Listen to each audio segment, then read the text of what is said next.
understand that these things of which I speak shall come to pass. Come forth and answer to your names by manifesting my desires. Oh, hear the names.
Buonasera seguaci, ben ritrovati su un'altra nuova puntata del Calice Nero. Oggi ritroviamo la nostra carissima Arianna. Ciao. Ciao. Allora, ti lascio a te la pronuncia della band, perché tu sai pronunciare molto meglio, vai. La band sì, sono i Battlelore, band epic metal finlandese, fondata nel 99. Un po' meno il cognome del nostro intervistato, si chiama Tommy Lascia stare. Mikkanen, penso si pronunci, vocalist dal 2004. Quindi ragazzi, avete visto che la pronuncia di Ari, precisa. Ok, Un po' meno nel finlandese però. No, oggi fa l'intervista in finlandese, ragazzi, e la farà tutta in finlandese, così mi manda a fanculo sicuro. Sorpresa! Hello Tommy, good evening. Thank you very much. Hi Alan, Hello. hi Arianna. Hi, thank you for being here. Nice to meet you. All fine now. I've been enjoying my COVID for the past week, so but now it's getting better, so all fine. Oh, okay. I mean, the important thing is that you're feeling good. So if at any moment you're not, feel free to tell us. The important thing is that you're okay. Ha detto che ha avuto il Covid tutta la settimana scorsa, quindi sta guarendo. Comunque gli ho detto, se stai poco bene, dicelo in ogni caso. L'importante è che stia bene. Infatti. Allora, la prima domanda è la classica del canale, che in poche parole quali erano gli obiettivi iniziali della band, quelli futuri e quelli che sono stati più difficili nel raggiungerli. Questa è la domanda appunto basilare, diciamo. Okay. For the first question, we were wondering what were the initial goals of the band, the future goals, and the hardest challenges you had to face as a band? That's a huge one. So what we had? That's several questions. We have an hour. Yeah. So the the first goes when Yuri and Mika actually started the band quite early 1990 or 99, I guess. Yuri was playing in Horna, which is a Finnish black metal band, and he wanted to make music a bit less black, but still feelful, and he was such a huge Tolkien fan, so that's how they started. And of course, this after the deal with Napalm and a couple of albums coming up, Where the Shadows Lie and Sword Song, and then started the first bigger problems with Mika and Pate. Pate didn't have time to tour, so they left the band, and so at that point I came into the band with Timo, and I think that was one of the biggest obstacles at that point. And then after we made, or actually already when we were making Doombound, we knew that it's not going to last. We just were kind of fed up at that point. So when we took the break in 2011, it was really needed. And then years passed by. Of course, we met each other, and we don't have any problems in the band in that sense that we wouldn't be talking to each other or something. It's just kids and life and work and all these things. But then we realized that we wanted to make more music, and then we made the Return of the Shadow, the new album. And I don't know, it's been nice. Now we are making music if we feel like it, and we are making gigs if we feel like it. We are not obsessed, or we don't have to do anything, so that's a good place to be at the moment. But yeah, we actually have been working on new songs, so I would say that our future plans would be making new songs and see where it takes us. Okay, thank you very much. Ok, I'm going to translate this. Allora, ha detto che sono parecchie domande in una, comunque mi ha chiesto abbiamo un'ora. E ha detto che gli obiettivi iniziali, quando lui e Yuri hanno iniziato nel 99, quindi allora Yuri era in una band black metal finlandese e voleva fare qualcosa di un po' meno black, ma comunque mantenendo delle vibe tolkieniane. E diciamo che la band è nata da questo concetto, quindi poi hanno fatto qualche album e dopodiché hanno iniziato ad avere, parlando appunto delle difficoltà, dei problemi abbastanza considerevoli, come per esempio non avere il tempo materiale da dedicare alla band. Un membro che, scusate non ho colto il nome, ha dovuto lasciare la band e lui quindi è subentrato, e quella è stata appunto una degli ostacoli più grandi. Pensavano che non sarebbero riusciti, infatti hanno preso una pausa, non sarebbero riusciti a continuare, infatti hanno preso una pausa nel 2011, ha detto una pausa che comunque è stata necessaria. Poi sono passati gli anni, si sono rivisti e in quel momento le loro vite erano un po' più stabili anche per il lavoro, quindi era meno problematico, insomma, e si sono resi conto che volevano riprendere a fare musica e quindi hanno fatto un nuovo album. Ha detto è stato molto bello, adesso diciamo che il nostro modus operandi è di creare musica se ne abbiamo voglia, e stessa cosa vale per i concerti, non ci sentiamo più obbligati a fare delle cose e noi ci sentiamo bene così. In ogni caso adesso stiamo lavorando su dei nuovi progetti e quindi i nostri obiettivi futuri, diciamo, è creare nuove canzoni e vedere in che direzione ci porteranno. Ottimo. Il lato psicologico-artistico della band, che livello potrebbe raggiungere durante una composizione, durante una creazione di una track? Okay. So the question is, how much psychological insight do you pour into your music? It could be into your composition, to your musical composition, or the lyrics. How much do you think you convey? Wow. Hard one. I don't really know how could I respond to that? I think he wants to know maybe how much of yourself, how much maybe even personal thoughts or lived experience do you pour into your music?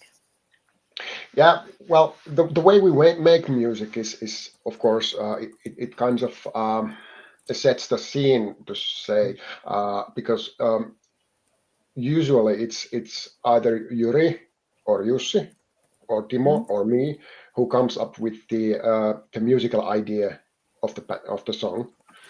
And then we go to rehearsal place with Henkka and lay down the drums and music. And that's usually, at that point, it will be guitars and drums. And then we start building on it, and people start adding their own parts on it. At that point, of course, Yuri might have already written some lyrics or not, but of course, the lyrics are in Tolkien world. We used in Evernight album. We decided to kind of stray away from the blatant Tolkien things and made a bit more, I would say, psychological or more thought kind of lyrics. But now we have kind of gone back to the Tolkien world more. Of course, when we start adding vocals on all of that music that has been built, then there are some emotions, of course, and emotional stuff added. And of course, behind the scenes, there are lots of emotional wrestling going on when we are building the vocal lines and all these things. So, yeah, in that sense, it is. There is some, but I think that music itself is quite personal when you are making it. So in that sense, it's really personal. But of course, we are. When we are making Battlelore music, we are making music for Battlelore, and we know kind of what kind of music it should be and how it should sound. So it might limit us a bit in that sense. Of course, Battlelore is not that limiting because we can make some pop with Kaisa's vocals or some black metal with mine. so it might get a bit extreme. But yeah, I hope you get my idea. Okay. If I may ask a question, maybe a follow-up of that question. Yep. What is it about the Tolkien world that speaks to you all that much? Is it about the lore, or is it about the characters? Is it about the vibe? I think it's the whole thing. It's the whole thing. Not when I think I was on 8th grade, so I was 14 or something. That when I read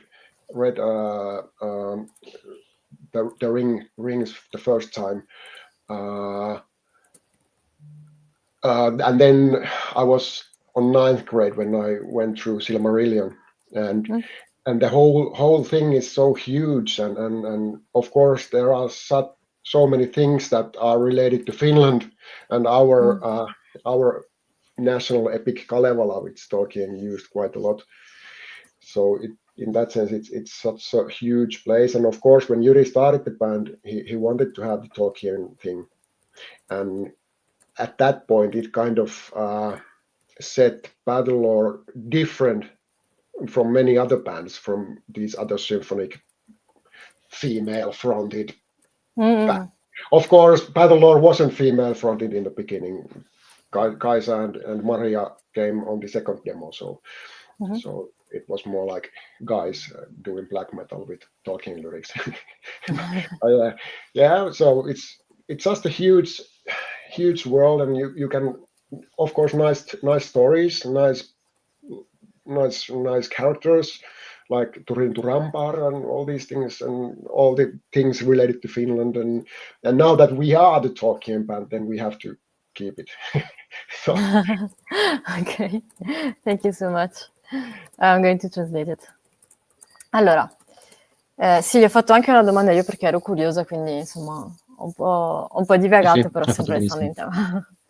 Allora, per riprendere la domanda iniziale, quindi sul lato psicologico della band, quanto di questo lato loro mettono nella loro musica, ha detto, guarda, il nostro processo è che alcuni di noi presentano delle idee, dopodiché andiamo in sala prove e a queste idee aggiungiamo la batteria e la chitarra. E una volta che abbiamo fatto questo, ognuno aggiunge la sua parte. E certo, a quel punto Yuri potrebbe aver già scritto i testi, però riguardano principalmente l'universo di Tolkien. C'è stato un periodo in cui si erano un po' allontanati da questo universo e hanno fatto qualcosa di un po' più psicologico, più basato sui loro pensieri, però hanno deciso di tornare appunto su questo universo originario, tra l'altro, della loro band. Quindi ho detto sì, certo, quando mettiamo la voce ci sono emozioni, però sì, nel senso che la musica in sé comunque è pregna di emozioni ed è molto personale e certo noi in quanto esseri umani abbiamo anche come dire, delle altalene emotive ogni tanto. Però sì, effettivamente è vero che facciamo musica per una certa nicchia che può effettivamente limitarci da quel punto di vista. La domanda che gli ho fatto io è cosa piace così tanto ai ragazzi e ragazza di Tolkien. E quindi mi ha detto, guarda, è proprio tutto l'universo. Mi ricordo di aver letto quando avevo 14 anni Il Signore degli Anelli e l'anno dopo, credo, ha letto il Silmarillion e si è detto un universo così grande e poi riusciamo a ritrovare comunque molti richiami alla Finlandia e al nostro, diciamo, contesto culturale. E quindi sì, quando abbiamo ricominciato con questa band abbiamo ricercato queste vibe tolkieniane, però abbiamo cercato di farlo in modo diverso dalle altre band, per esempio il fatto di avere una frontwoman, che non c'era all'inizio, perché all'inizio eravamo solo dei ragazzi che facevano black metal con roba tolkieniana. E comunque ho detto adesso che siamo la band di Tolkien dobbiamo rimanerlo. Ok, bella domanda, Ari. Allora, la mente sana con quella mente malata, come potrebbe diluirsi durante la vostra vena epic metal? Okay, so his question is, do you think there is a twisted side to your specific brand of metal? Twisted side. Yeah, more twisted side. A more, let's say, insane. I don't want to say insane, but something deeper, something more morbid, maybe. Well, there must be. I don't know why would we be doing something like this if it wasn't. Yeah, hard to say. Hard to say. Of course, they are always saying that heavy metal is twisted and you know suicide and stuff like that. But of course, every heavy metal guy and girl knows that heavy metal is cool. No one's fighting. Everybody's loving each other. Everything's fine, and it's just a way to let the steam out and all these things. Everything's fine. So I would say that no, not that much. And if we think about our band, we see ourselves quite a lot as punk rockers more than symphonic heavy metal band, because we tend to, when we are playing live, for example, we never use any backing tapes or anything like that. We always play everything that we can on stage live, and we are usually quite punk when we are playing live. So it's yeah. Okay. Do you think, since you are so heavily based on Tolkien, do you see any aspects of the Tolkien universe in general that may come across as going beyond just a fantasy world? Do you see something more obscure, darker into it in your own analysis?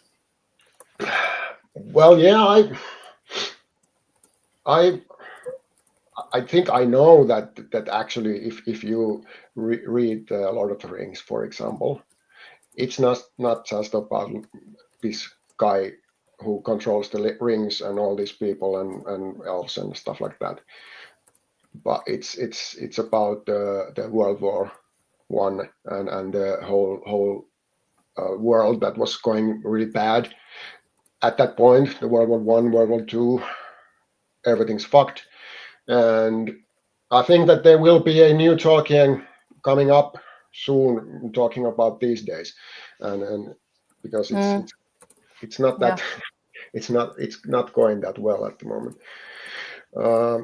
So I would say that Tolkien really wrote about the evil rising from the east, and we could do the same at the moment. So yeah, but let's not get too political here. It's okay. I'm just here to translate. You can say whatever you want. Yeah, but I mean, we cannot deny that it's been a very loaded year on all fronts. So you haven't said anything controversial, in my opinion. So, and it's true that it was a political analysis. So and literature often is. So yeah, I mean that's unproblematic in my opinion. Yeah. But thank you so much for your answer. So back to translation. Allora, per la domanda iniziale, diceva sì, deve esserci comunque un lato un po' più sì, un po' più malato per fare quello che facciamo, se no sarebbe impossibile. Però sappiamo che nonostante il metal abbia una certa reputazione, alla fine nessuno litiga, tutto va bene, è un modo più che altro per sfogarsi, quella parte un po' più oscura che si può ritrovare nel metal e anche particolarmente nel black metal. Quindi lui non ci si ritrova più di tanto quando pensa alla propria band, loro si vedono come dei punk rocker, e anche nel modo in cui suonano live, nel modo in cui evitano per quanto possibile di utilizzare suoni preregistrati, e sì, anche nell'atteggiamento cercano di essere punk il più possibile. Quindi gli ho chiesto se, visto che sono molto basati su Tolkien, se nella sua opera vede qualcosa di oscuro che va al di là della storia fantasy che tutti noi conosciamo, insomma, dell'universo. E ha detto che se tu leggi Il Signore degli Anelli non sono solo un tizio che va in giro con un anello e i suoi amici, però cioè parla piuttosto di un mondo che sta andando verso la rovina, le guerre mondiali, eccetera, tutto va male. E ha aggiunto sì, penso che un giorno emuleranno Tolkien il modo in cui parleranno della nostra epoca storica più tardi. Visto che non è proprio il miglior momento storico, insomma, quello che stiamo vivendo. Ha detto Tolkien, quello di cui scriveva era il male che avanzava dall'est, e potremmo scrivere la stessa cosa in questo momento. Ha detto non voglio essere troppo politico, quello che gli ho detto io, che in ogni caso cioè, non lo vedo come una cosa controversa quello che ha detto, perché è abbastanza fattuale, insomma, e comunque è libero di esprimersi. Sì, è liberissimo, pienamente d'accordo con te. Domanda semplicissima, diretta, che tipo di cura potrebbe essere la vostra band verso chi sta soffrendo di un tumore terminale? Okay. His question is, how do you ease the soul of people who are suffering, like from illness, for example? If you think that your music can do that. Actually, I know that it has because we've gotten messages from time to time about all these things that are really nice to hear, that somebody found some consolidation or something like that from our music, which I know quite many bands get that, but it's always really humbling to hear that you somebody actually get some comfort, for example, from your songs. I think why we might get more is the beautiful side of Battlelore that we have, that we have those nicer songs than or not only those dark black metal, death metal songs that we are doing. So I think those songs have been gotten quite nice messages from some people that have found some really comfort, and it's really good. But of course we don't know how to do it. It just happens. Yeah, it's not done on purpose. Yeah, it's saying that for us old people, the older music is always the better one than the new one.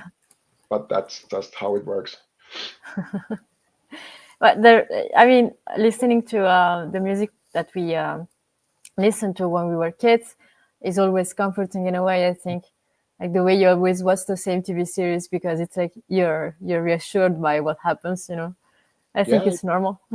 Yeah, it takes you back, and you can feel those feelings again. And so in that sense, if you are asking, for example, for some bands that you like and albums that you like, it just matter when you heard them. They are the best ones. It doesn't have anything to do if the songs are actually better ones or worse, but yeah. But if there's a feeling then that's how it works. Ok, thank you very much. Allora, ha detto che non solo pensa che la sua musica potrebbe fare del bene a una persona che si trova in un momento di dolore, ma che è anche successo, perché hanno avuto un feedback appunto di fan che hanno trovato consolazione nella loro musica, persone ovviamente in difficoltà. E è vero che succede a parecchie band, però è sempre una cosa bellissima da sentirsi dire. Ha detto che a loro probabilmente succede più che ad altri, perché c'è questo lato un po' più, tra virgolette, bello di Battlelore, che non è tutto oscurità e black metal, appunto, e quindi forniscono un lato un po' più positivo da cui qualcuno può trarre conforto. Certo, lui ha detto non è una cosa che facciamo di proposito, non è un obiettivo iniziale, però succede nello stesso modo in cui quando invecchi o comunque diventi più grande, ti senti sempre riconfortato dalla musica che ascoltavi quando eri più giovane, cosa che ha detto penso sia normale, come quando guardi la stessa serie TV, perché ti dà conforto sapere cosa succede e ti ridà le stesse emozioni, te la rivivi in un certo senso. Mi ha detto sì, effettivamente è perché, secondo me, ha detto, è perché riesci a ritrovare quei sentimenti positivi, quelle sensazioni positive dagli album e dalle band che ti piacciono, che per te saranno sempre migliori, e non ha niente a che vedere con le canzoni in sé, ma ha a che vedere proprio con le sensazioni che hai provato in un dato momento, e funziona sempre.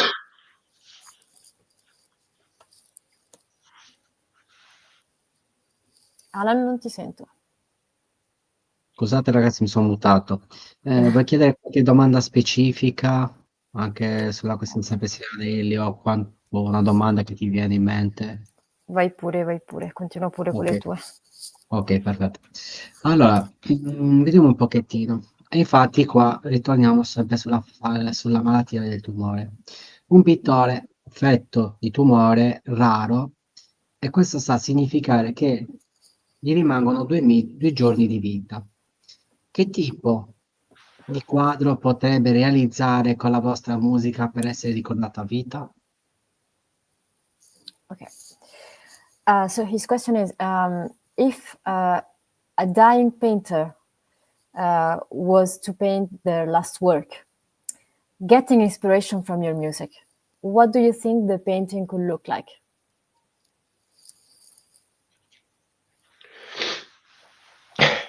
Okay. Alan has some nice questions. Sono belle domande. He wants to really get to know you deep down. Yeah. I think first of all, it would have something positive and light or bright on it, but then it would have shadows and you could actually see and feel something lurking in the shadows.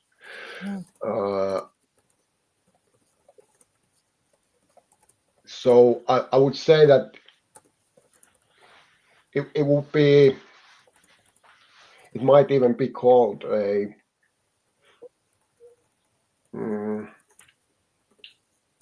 Oh, you have a name too. That's awesome. yeah, light fighting the shadows, something like that. And yeah, I don't know what actually would be in it, but I would think that if you first have a first look, you would see something nice. But when you start looking a bit longer and you go into those details and actually see the shadows and all these things in the shadows, and you could feel it, then it would become a bit more darker. That's the whole feeling. Maybe. Would it contain some Tolkienisms? Well, I was thinking that if he or she was doing it to honor kind of Battlelore, then maybe. But I would hope that it would be more taking the feeling of Battlelore and adding that to the picture, and not have the orcs and elves. But if there would be some Tolkien stuff, then I would think it would be nice to have a nice mountains and for example Mirrormere, the lake, mirroring all these nice stars from the skies. But of course the mirror would show some darkness from the northern sky as well. So something like this would be nice. I see an album cover over here, and we also have a title. Ok, thank you. Allora, ha detto che allora, questo dipinto avrebbe degli elementi positivi, luminosi, anche colori accesi, però avrebbe anche delle parti più scure con delle ombre, e potresti vedere delle presenze che si muovono nelle ombre. Ha detto potrebbe chiamarsi La luce che combatte le tenebre, e sarebbe un tipo di dipinto che di primo acchito sembra qualcosa di carino, di bello esteticamente, però se guardi più attentamente i dettagli, se ci dedichi un attimo di tempo, cominci a vedere le parti più oscure, queste presenze, e avresti una sensazione più, non dico negativa, ma sicuramente più oscura, ecco. Quindi gli ho chiesto se ci sarebbero elementi tolkieniani in questo quadro. Ho detto forse. Spero che comunque conterrebbe più sensazioni ispirate dalla musica di Battlelore e non degli orchi, per esempio. Però se ci fossero elementi di quell'universo sarebbe bello avere delle belle montagne, i laghi che rispecchiano le stelle, e questo specchio d'acqua potrebbe anche mostrare, potrebbe anche riflettere i lati più oscuri di questo paesaggio. Quindi gli ho detto, beh, insomma, mi sembra che abbiamo già una bella copertina per un album, si è trovato anche un titolo, perfetto. La luce delle ombre, giusto? Ha detto light fighting the shadows, quindi io lo traduco come la luce che combatte le ombre, le tenebre. Okay. Se questo appunto luce che combatte le tenebre, le ombre, diventa una pellicola, un film che racconta le 1000 sfumature e emozioni interne della band, come potrebbe creare la trama? Che tipo di trama potrebbe uscire fuori? Okay. His question is about, since you said that the painting could be called Light Fighting the Shadows, if this was the title of a movie, for example, about the band, what would be the plot of this movie? About you guys as people? Well, when we were on our last longer tour in Europe, I think we played this movie. the tour was quite catastrophic one. We were supposed to have short transits between gigs and all, but no, it was really long ones, and it wasn't that cool tour. And we did drink quite a lot during the tour. At least I did, and I would say that if you know either of the Kaurismäki boys from Finland, Mika or Aki, then it would be Aki Kaurismäki movie about this band breaking up on tour. Not talking that much,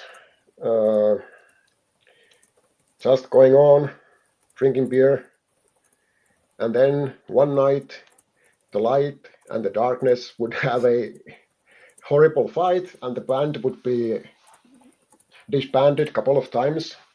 But of course, the next morning, we will be going to another place and play a cool kick there. And the end. Okay, so it's really about lived experience. Yeah, but that's like the documentary. So Yeah. that was horrible. I'm sorry it didn't go well. No. But what happened? Why was it about the organization, if I may ask? Yeah, it was organized like shit. It was horrible. And of course, there were some places that we should really not play in, and we just no. Oh. It didn't work fine. And of course, we were not in a really good place anymore as a band at that point. And of course, that tour didn't do any good. So then we went and made Doombound after that one, and started to break. Oh, okay. Yeah, I mean, maybe fatigue played a role in all that. Yeah, but of course we had already made 5 albums in 5-6 years, and a couple of longer tours, and so I think it was time. Yeah. And like I said, we still are good friends, and we can make music again, and everything's fine. So it's in that sense, it's good. We just needed to do something else. Yeah, it was a rough patch. Yeah. Ok, thank you. Allora, ha detto che questo film potrebbe essere, per esempio, basato sulla loro ultima tournée in Europa, che è stata abbastanza catastrofica, ha detto, perché dovevano avere delle transizioni abbastanza corte tra un live e l'altro, e invece sono state lunghissime, e non è stato proprio il massimo. Abbiamo bevuto molto, almeno ha detto io l'ho fatto, e quindi diciamo che la trama potrebbe essere una band che non si parla granché e che si separa durante una tournée, che va avanti un po' perché deve, alimentandosi a birra, e poi un giorno la luce e l'oscurità come dire, si battono una contro l'altra, e la band si separa per un paio di sere almeno, però la mattina dopo ricominciano, si rimettono assieme e fanno il loro live. Quindi potrebbe essere un documentario, per esempio. Quindi gli ho chiesto cosa è successo, se era stata l'organizzazione. Insomma, peccato che sia andata così. Ha detto sì, è stata organizzata malissimo, una cosa orribile, e c'erano anche dei posti dove noi non avevamo niente a che fare. Quindi non è andata bene, e sì, anche come band non eravamo al nostro massimo, e il fatto che abbiamo fatto questa tournée che è andata male non ha aiutato. Infatti è stato lì che abbiamo iniziato ad allontanarci un po'. Gli ho detto sì, effettivamente anche con la fatica, con la stanchezza della tournée non aiuta neanche quello. Mi ha detto sì, poi c'è anche il fatto che abbiamo fatto 5 album in 5-6 anni, e abbiamo fatto un paio di tournée, insomma, era il momento di prendersi una pausa, separarsi. Comunque poi siamo rimasti buoni amici e adesso va tutto bene, abbiamo ricominciato a fare musica insieme.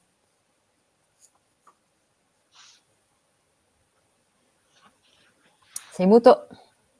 Scusate ragazzi, solo oggi magari. Allora, durante un coma Come potrebbe recare un sonno ancora più profondo fino al risveglio allo stesso con un vostro live improvviso verso la stanza di tale paziente? Okay, this one is psychological again. Esatto. So he's asking if you guys were to make a live show, in the hospital room of a patient who's in a coma, what kind of imagery would you evoke to guide them towards awakening? Okay, first of all, if this would happen, we would be playing an acoustic set. We have actually done that, so we know how to do it. So it would be softer. It would be nicer. It would be more welcoming for the patient to start awakening. Of course, most of our songs are quite well, melancholic or emotionally heavy. Okay. and playing a acoustic set, they are even more. So, but still, for example, I'm also doing only singing when we are doing these acoustic sets. So there won't be any crawling. So it would be easier for patient to come back to this more nicer and mellower world of acoustic music, nice and easy. And what will you sing about? Well, I'm not sure which set we would be playing, but probably something about Tolkien's world. But no, yeah. Maybe I if they don't. were a huge fan. Yeah. Maybe the patient would welcome the songs nicely. Of course, we wouldn't change the lyrics that much, but yeah, otherwise it would be nice. Ok, thank you very much. Allora, ha detto che innanzitutto se succedesse faremo un set acustico, cosa che hanno già fatto, quindi è una cosa che sanno fare, e sarebbe sicuramente qualcosa di più tranquillo di quello che fanno generalmente, qualcosa più accogliente per aiutare il paziente a risvegliarsi, quindi certo la maggior parte delle loro canzoni sono comunque abbastanza malinconiche o comunque cariche emotivamente e lo diventerebbero ancora di più in un set acustico. E ovviamente ha detto io eviterei, cioè canterei in chiaro, insomma, in modo che ci sia un'atmosfera più calma perché il paziente possa svegliarsi più a suo agio, ecco. E gli ho chiesto di cosa parlerebbero, ha detto probabilmente qualcosa su Tolkien e magari se sono anche fan potrebbero prendere bene la canzone. Comunque hanno detto in ogni caso non cambieremo così tanto i nostri testi abituali. Ottimo. Invece per quanto riguarda se un giorno la band decidesse di far uscire un album in acustico, totalmente in acustico, quale sarebbe lo strumento portante? Quindi togliamo i classici strumenti chitarra, basso, batteria, eccetera. C'è qualche altro strumento che potrebbe essere messo in risalto rispetto agli altri? So he's since you were talking about playing an acoustic set, he was wondering if you were to create an acoustic album, what will be the main instrument, and would you consider not using the traditional metal instruments, but putting forward something that is unusual for your genre? Well, of course, if we had to also play them ourselves, then it would limit a bit. But yeah, when we did our acoustic sets, there are of course our guitars playing acoustic guitars, and Timo played the acoustic bass, and Henkka the drummer played these different kinds of hand drums and cajon and all these things. He's a huge and great percussionist as well as a drummer, and has lots of different percussions. And Maria played mainly piano. But for example, on Doombound, the last song that we did before breaking up at that point, and the last song on Doombound, it has cello on it, and it's beautiful. It's great. So of course it's not that usual, not that unusual, really, instruments. Of course, for example, I'm a huge fan of the Canadian Tea Party band, and they are using lots of Oriental instruments. I think those would fit great in Battlelore, and if we would be making the whole album as new songs, an acoustic album, I'm quite sure that I would insist having all these Middle Eastern and Egyptian, all these kind of different instruments. Of course, we would need different people to play it on the album as well, because we are not probably that capable ourselves. But yeah, I would like for example, Dead Can Dance. I've been a huge fan of theirs since early 90s, I guess, and they also have different kinds of instruments.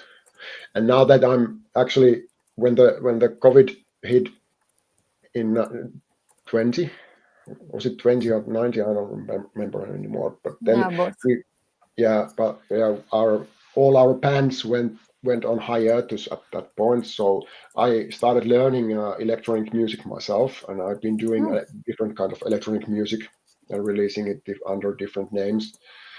And that would be also interesting to add some electronic stuff on it. But of course, if all acoustic, then I would welcome all these different and really cool instruments on it. Okay. When you said earlier that at some point you had a cello in one of your songs, was it one of you playing it? No, it was real. It was a real musician playing the cello. Of course, it was Maria had done. We had done good demos before we're going to studio, and Maria had already composed the whole thing, but the real cello playing all these parts, it sounded so much better than playing on a synthesizer. And of course, Maria was really emotional when she heard it that real cello was playing. And we actually were thinking about on this Return of the Shadow album that it would be really nice to have all these real instruments like violins and violas and cellos used on the album, but of course it didn't happen. Maybe in the future. Okay. We get enough money. when you have money, maybe one day. Okay, but it's really interesting. Thank you. Allora, ha detto che se dovessero fare un set acustico e usare uno strumento diverso da quelli classici, visto che dovrebbero anche suonarli, li metterebbe un po' perché non sono, se ho capito bene, non sono particolarmente polistrumentisti. Comunque ha detto, quando noi abbiamo fatto i nostri set acustici c'erano chitarre acustiche, bassi acustici, anche la batteria, e appunto il loro batterista è anche un percussionista molto bravo e sa fare diverse percussioni. E ha detto che Maria suona anche il piano. E ha detto che nell'ultima canzone che hanno composto prima di separarsi, insomma, c'era un aspetta, non mi viene la parola, il cello, adesso vi dico cos'è, violoncello. C'era un violoncello che poi gli ho fatto anche una domanda su sta cosa, e che appunto era stato bellissimo, e anche se non era una cosa che facevano generalmente, sono stati molto contenti del risultato. Ha detto che lui, per esempio, è molto fan della band canadese Tea Party, se ho capito bene, perché non la conosco, che hanno molti strumenti orientali, ha detto potrebbero funzionare benissimo anche per noi, e se facessimo un album acustico proprio con canzoni create da zero, insisterei sull'avere appunto questo tipo di sonorità medio orientali, anche se ovviamente dovremmo fare appello ad altri musicisti perché noi non saremo capaci di crearle. Ha detto per esempio, io sono molto fan di Dead Can Dance, che hanno diversi Grandi. strumenti. Ecco, ha detto noi quando c'è stato il Covid nel 2020 e tutte le band hanno fatto una pausa, lui si era messo a imparare, si era messo ad ascoltare e anche imparare a fare musica elettronica. E ha detto anche quello sarebbe bello, però se parliamo di un set che è proprio solo acustico, sì, mi piacerebbe molto aprire i miei orizzonti a altri tipi di strumenti, altri tipi di sonorità. Quindi gli ho chiesto se uno di loro aveva suonato questo violoncello e mi ha detto no, abbiamo preso proprio un violoncellista, però Maria aveva scritto lei la composizione e suonava meglio appunto sto violoncello che sui loro strumenti, quindi Maria ha detto si è molto commossa quando ha ascoltato il risultato finale e ha detto sì, ci piacerebbe molto avere gli strumenti un po' più classici, nel senso non classici per il genere, ma gli strumenti da musica classica come violini, violoncelli, però non sono riusciti, effettivamente è una cosa che richiede un certo investimento. Hey, one thing I could add is Yes. that actually I almost forgot, but yeah, Maria also plays flute, and that we have had on, I think, all of our albums. That's some songs that Maria is playing flute, and Ok. she was playing that also on the acoustic gig as well. So piano Ok. and flute. Ok, thank you. Ha detto che si era quasi dimenticato che Maria suona anche il flauto e che è presente in quasi tutti i loro album, in cui ovviamente c'è lei, e fa la sua apparizione anche nei set acustici. Interessante. Allora, adesso dipingi quello che non vedi. Questo sta a significare che ora viene misurata la tua schizofrenia, nel senso, ci sono delle immagini che sono inesistenti, ok? Che non vedi.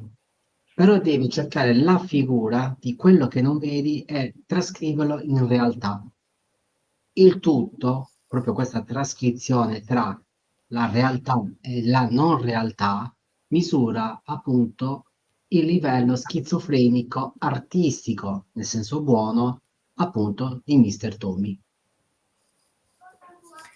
Okay, so he's asking if you were to channel the most morbid and unstable part of your psyche, how would you choose to do it in a human language, meaning an artistic outlet or anything you want to do? How would you translate it into something concrete? I'm gladly I'm quite a laid back guy, and I don't. Well, probably yeah. I don't have that bad sides in me, or I might have, but I don't know about them. But I would say that the worst way of conjuring these bad things is the Finnish way of conjuring anything is drink too much, and then you can't control anything. That's the Finnish problem. Of course, otherwise as well, but in Finland at least it's quite fun. I don't really know if I can answer this really probably really good question, because I would really need to think about it a bit more. But yeah, I don't think really, he was meaning a negative side of you, but more like the part of you that people do not normally see. The one I mean, you said you're a quite laid back kind of guy, but maybe you have had bad moments too. And in those, when you are in those places, yeah, of course your mind goes to darker places. So he was wondering if you wanted to make anything, any kind of art out of it, what would you choose? What would be the final result? if you use art in that way, because not everyone does it. It's often the case with metal, but I mean, everyone's different. Yeah, I don't know. I have bands, quite a lot of them. And maybe some of those more black metal kind of punk bands that I've done in the past have been some kind of channeling, but I don't think when I, for example, when I start to make music and coming up with new ideas, I need to be in a mental state that is not agitated or angry or anything. If I get angry, my wife said to me that I never got angry when I was younger, but after the kids, I've gotten really angry many times, and that's probably lack of sleep or something. But yeah, I think it's a hard one. I know that there are people that, for example, painters, that when they are angry and they channel everything and they can just take the paint, and I think I could do that. That might be it, but musically, no. If I'm angry, I cannot even pick up guitar or no. If I'm angry, I go outside and go into a walk in forest like normal Finns do. You live next to a forest? Yeah, of course. Oh, that's nice. I kind of middle of forest or it's Finland. It's either forest or lake, so it's lots of them here. Yeah. I mean, you're really lucky. I mean, seeing sites like those on a daily basis, it must be wonderful. It must be very inspiring. Yeah, and we are actually, they are talking about the Dr. Forest here in Finland. That if you want to have, if you need to calm down and if you need to have your bios working well, you need to go and have a walk in the forest, and that's correct. Can I ask you, where are you located yourselves? Me or him? Both. Both. He's in Italy, central Italy, in Sardinia. It's an isle. Yeah. And I'm Italian, but I am located in France. I am in a town which is not far from Paris. I am in the center of France. We do have forests, but actually I am in a region where there are a lot of forests. But I live downtown, so I had to drive like a good 20 minutes to encounter a forest. And then, I mean, I guess that as a woman, I wouldn't feel incredibly safe to take a walk alone in the forest. But I do get the charm, of course. Yeah. As I'm in Lappeenranta, this is quite small town, and of course we have the lake Saimaa, like a couple of kilometers from there, and all the forest around here. So it's basic Finland. It must be really, really beautiful to see. Okay, thank you for your answer. I'm going to. One thing, we don't have mountains, and those are something that I really envy you guys.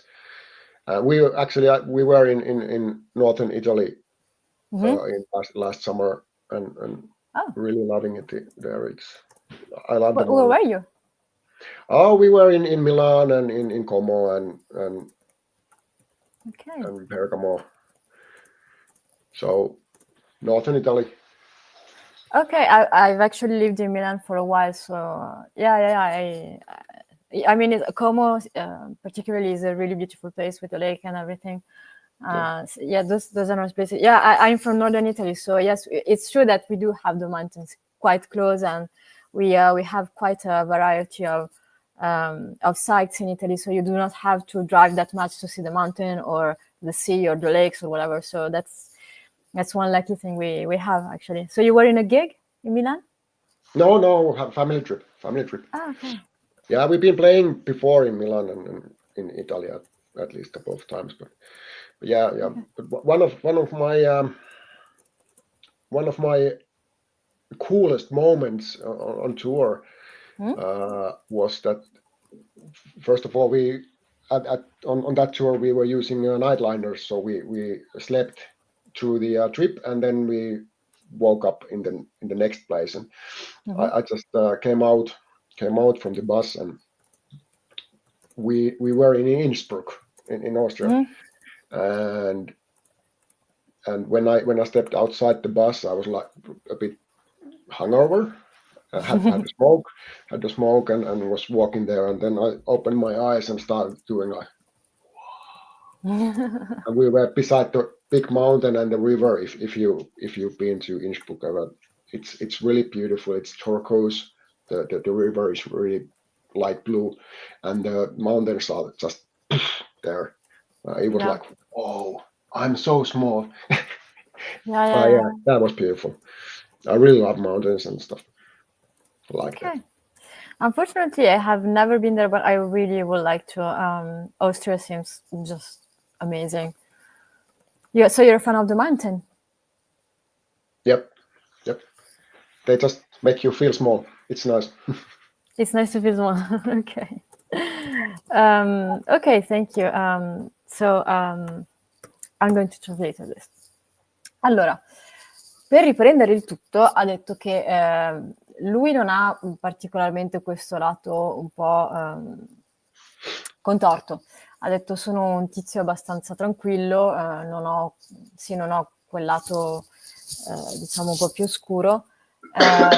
Forse il modo in cui noi finlandesi ci sfoghiamo quando siamo in questo stato mentale è bere un po' troppo, che tra l'altro è un grosso problema in Finlandia, appunto quello dell'alcolismo. Comunque ha detto che lui è stato in diverse band che possono essere black metal, punk. Quando ha iniziato a fare musica, quando ha iniziato a portare avanti delle idee, ha detto io comunque devo essere in uno stato mentale che non è agitato, perché se mi arrabbio non riesco neanche a prendere in mano la chitarra. Mia moglie mi ha detto che quando ero più giovane non mi arrabbiavo mai.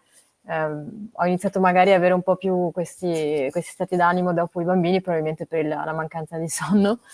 Ha detto che sì, sa che certe persone magari ci si immagina un pittore che sferza la sua pennellata sulla tela per sfogare i suoi stati interiori, però lui potrebbe farlo su altre cose, però non sulla musica. Piuttosto preferisce riprendere e andare a farsi una passeggiata nella foresta. Sì, gli ho chiesto se aveva foresta vicino a casa sua, ha detto sì, beh, è la Finlandia, ovviamente c'è foresta dappertutto. E gli ho detto, deve essere una bella vista, che ispira anche.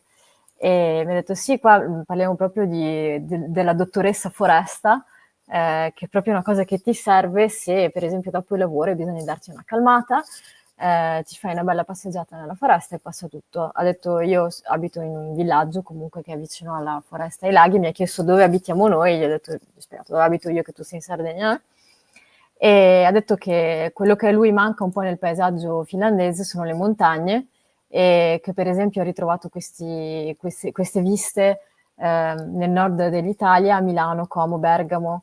Gli ho chiesto se era andato in tournée, mi ha detto no, siamo andati in una vacanza in famiglia, e comunque siamo andati anche a Milano a suonare, e comunque per lui uno dei più bei momenti in tournée è stato quando sono andati a Innsbruck in Austria, e praticamente loro si spostavano con l'autobus e dormivano in autobus, cioè mentre facevano il tragitto durante la notte. Si è svegliato nella tappa prevista, anche un po' con gli strascichi della bevuta del giorno prima, quindi è uscito dall'autobus per farsi una fumata, ha aperto gli occhi e ha proprio avuto questa reazione di wow, perché ha visto proprio le montagne che torreggiavano su di lui e questo fiume azzurrissimo, e ha detto ti senti piccolo proprio, quindi gli ho chiesto ti piace proprio la montagna come paesaggio, è una cosa che a te è cara? Mi ha detto sì, mi piacciono le montagne perché mi piace sentirmi piccolo davanti alla bellezza della natura, insomma.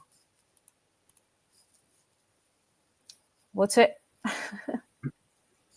Oggi non vado d'accordo con il microfono, ragazzi. A te, bellissime risposte, ottima domanda quella che hai fatto, perché è figo. A te, appunto, l'ultima domanda. Ciao Roberto, a te l'ultima domanda del canale con il logo nuovo creato da Miss Elisa. Prego, buon divertimento. So for our last question, we have our signature question. You can see that our logo is a Calice, a goblet. So if you had it in your hands and you were to fill it with something to drink, anything, with alcohol or whatever, soft drink, what would you choose, and how does it represent you and your music?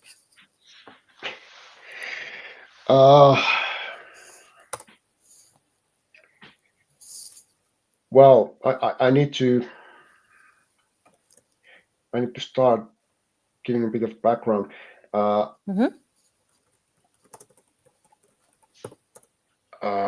used to drink quite a lot when I was younger.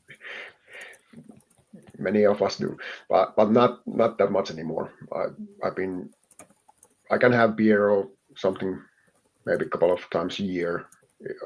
Of course, when we would be touring, I don't know what would happen, but in my normal life, I can kind of fade my drinking quite nicely. But if I drink beer, I really like these different craft beers, all these pale ales and all these things. But I wouldn't use that goblet for that because it's more nicer. I think I would